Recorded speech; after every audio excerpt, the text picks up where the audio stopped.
आउज़ुबिल्लाहिमिनश्शैतानिर्रजीम बिस्मिल्लाहिर्रहमानिर्रहीम। अस्सलाम वालेकुम स्टूडेंट्स, क्लास से सब्जेक्ट जनरल साइंस। आज हम लोग अपनी पेज नंबर 55 से ऑन रीडिंग स्टार्ट करेंगे। तो टॉपिक जो हमें पढ़ना है वो है conservation of resources. Conservation of resources.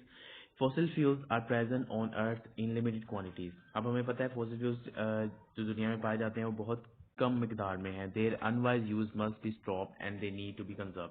तो उनका जो बेजा जो इस्तेमाल है उसको हमें कम करना चाहिए और उनको एक मखसूस मिकदार में इस्तेमाल करना चाहिए।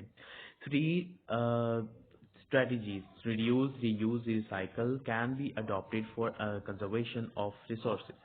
The first strategy in this connection is reduce. पहली क्या है reduce? Reduce मतलब कि किसी भी चीज़ को जो आप चीज़ इस्तेमाल कर रहे हो वो एक्सेस में नहीं मौजूद तो आप उसके यूज़ को कम कर लो, ठीक है। कि अगर उसको आप एक्सेसिव मतलब कि जब उसकी ज़रूरत है जितनी ज़रूरत है बस उसको उतना इस्तेमाल किया जाए, बेजा उसको इस्तेमाल नहीं किया जाए।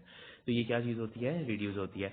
Use of non biodegradable objects should be reduced and the resources which are used in their manufacture should be conserved.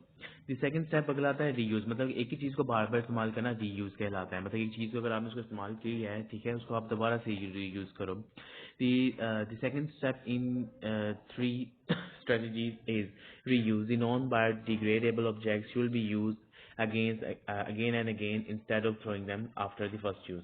मतलब कि आप उसको दोबारा से रीयूज करो, उसी चीज़ को दोबारा से रीयूज करो। उसको ये नहीं एक बार यूज करके उसी वक्त डिस्ट्रॉय कर दिया, इसलिए उसको उस चीज़ को बार बार यूज करो। ये उसका दूसरी स्ट्रेटजी है। थर्ड पे आपके पास आता है रिसाइकलिंग। इस रिसाइकलिंग में एक चीज़ को बार बार इस्तेमाल किया जाता है, उसको रिसाइकल करके। एक बार मतलब कुछ ऐसी चीज़ होती है जिसको आपने अगर एक बार इस्तेमाल कर लिया उसको आप दोबारा से इस्तेमाल नहीं कर सकते। तो इसलिए हम क्या करते हैं, उसकी दोबारा से रिसाइकलिंग करते हैं, उसको उसी फॉर्म में दोबारा लेकर आते हैं, फिर उसको दोबारा से यूज़ करते हैं। The third strategy is recycling. The waste objects made of non-biodegradable materials should be collected, cleaned, melted and remolded into new objects. मतलब कि उन्हीं चीज़ों को दोबारा से आप यूज़ किसी और चीज़ फॉर्म में लाकर मेल्ट करके रिमोल्ड करके नई तरीके से इस्तेमाल कर सकते हैं। By adopting above three strategies, habits we can conserve our resources. हम इस तरह से अपने resources को बचा सकते हैं। Saving the earth, saving the earth अब इसमें हम पढ़ेंगे हम अपने दुनिया को किस तरह से बचा सकते हैं। The earth is the only planet in our solar system where life can survive. ये अब साथ सबको पता है कि अर्थ ही एक ऐसा planet जिसमें life survive करती है। Pollutants and the harmful to the life pollutants are harmful to the life on earth. जो pollutants जो है वो हमारी जमीन के लिए बहुत ज्यादा नुकसानदेह है। We should keep the earth environment clean and healthy. Following measures can be taken for saving the earth from the toxic effects of the pollutants.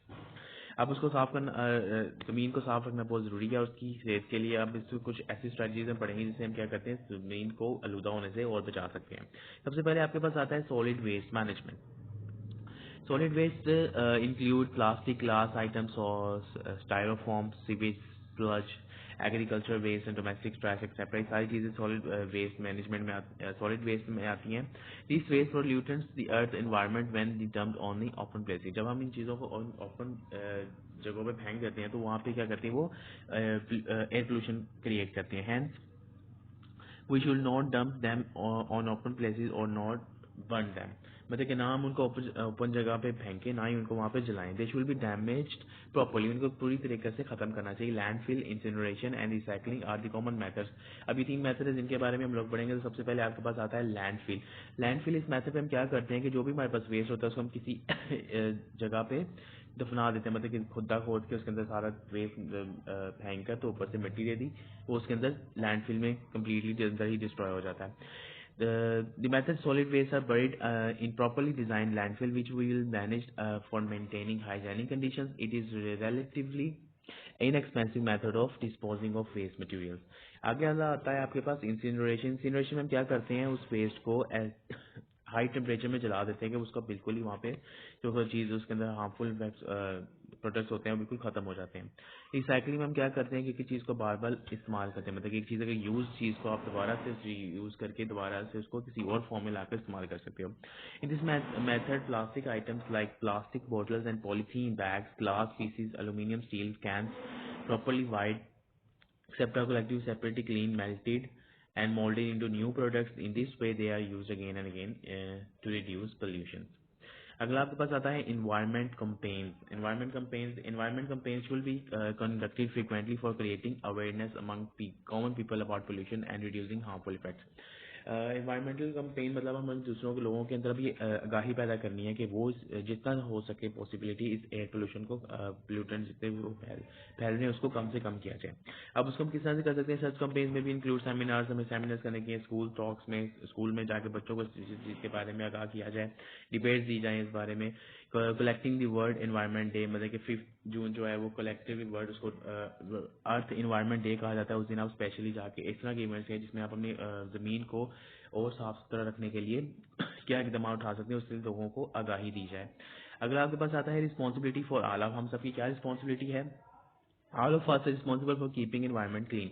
ये हम सबकी जिम्मेदारी है कि हम अपने इर्द गिर्द के माहौल को साफ रखें। The individuals, the organisation and the government must share the responsibilities to check the activities which cause pollution.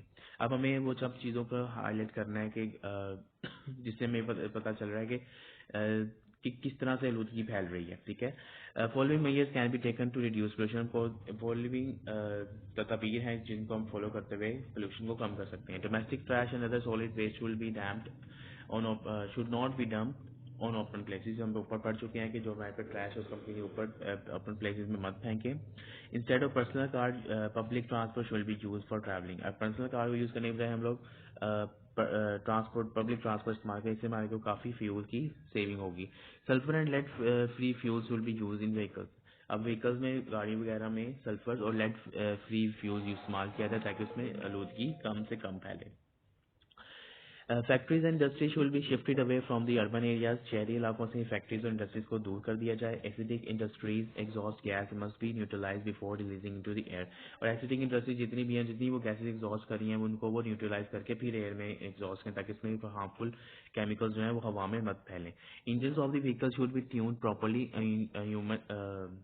Car के जो इंजन है उनको प्रॉपरली ट्यून करके फिर चलाया जाए। CFC free product should be use. Chlorofluorocarbon जो है उनको फ्री, वो प्रोडक्ट्स इस्तेमाल किए जिसके अंदर क्लोरोफ्लोरोकार्बन ना हो। 3 स्ट्रेटजीज जो है हमारे पास, रीयूज रिसाइकल, जो हम ऊपर पढ़ चुके हैं, उस चीज़ को अडॉप्ट किया जाए हर चीज़ में।